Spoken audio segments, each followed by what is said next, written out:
صلی علی رسولہ الکریم. پاکستان تحریک انصاف کے چیئرمین جناب بیرسٹر گوہر خان صاحب، جناب Umar Ayub Khan leader of the opposition اور ان کی مکمل ٹیم کو میں خوش آمدید کہتا ہوں.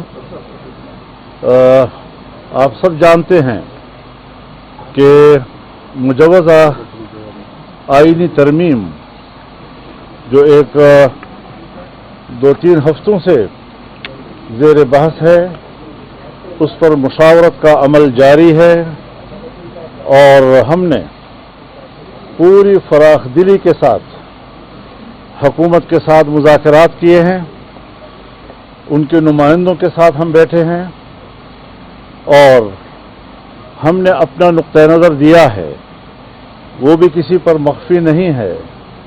جو پہلا ڈرافٹ حکومت کی طرف سے ہمارے پاس آیا تھا، ہم نے یکسر اسے مسترد کر دیا تھا. ہم آج بھی اس کو مسترد کرتے ہیں اور آئندہ کے لیے بھی حکومت کا وہ ڈرافٹ کسی قیمت پر ہمیں قبول نہیں ہوگا.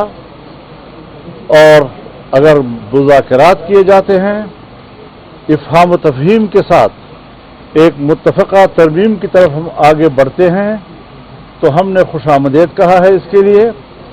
اور 2 روز قبل میں کراچی میں جناب بلاول بھٹو صاحب کے ساتھ ان کے گھر میں بیٹھ کر 4-5 گھنٹے ہم نے اس پر طویل بحث کی اور ہر ایک شق کو اور ترمیم کے کلاس کو ہم نے زیر بحث لایا.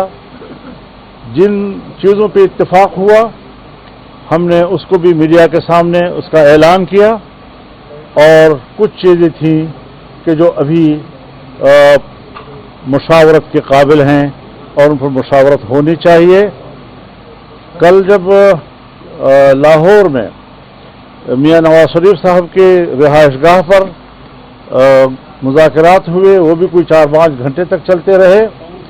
وہاں بھی 3 پارٹیاں اکٹھی ہوئیں، Pakistan peoples party, Pakistan peoples party کے صدر مملکت جناب آصف زرداری صاحب، بلاول بھٹو صاحب، میاں نواز شریف صاحب، وزیر اعظم شہباز شریف صاحب، ان کی پوری ٹیم، ان کے ساتھ بڑی طویل مشاورت ہوئی اور وہاں بھی کچھ حصوں پر اتفاق رائے ہو گیا.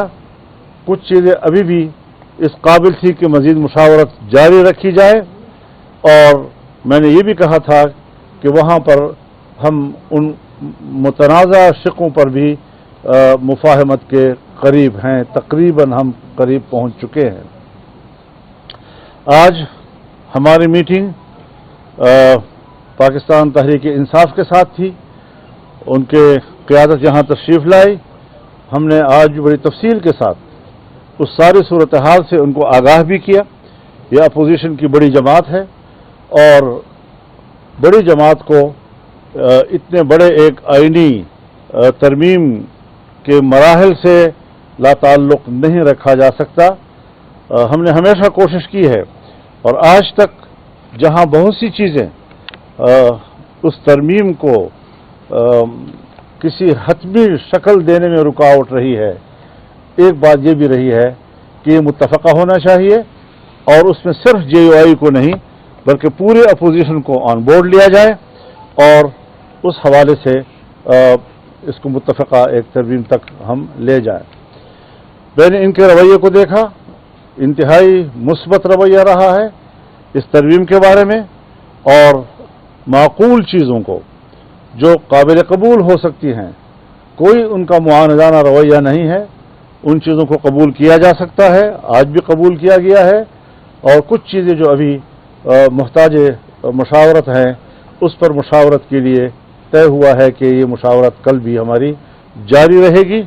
میں یہی بات حکومت سے بھی کہنا چاہتا ہوں، پرائم منسٹر سے بھی کہنا چاہتا ہوں، پیپلز پارٹی سے بھی کہنا چاہتا ہوں کہ جو خصوصی کمیٹی بنائی گئی ہے اور جس میں تمام پارٹیوں کی نمائندگی ہے، اس میں مزید نمائندگی بڑھائی جائے. اس میں بار کونسل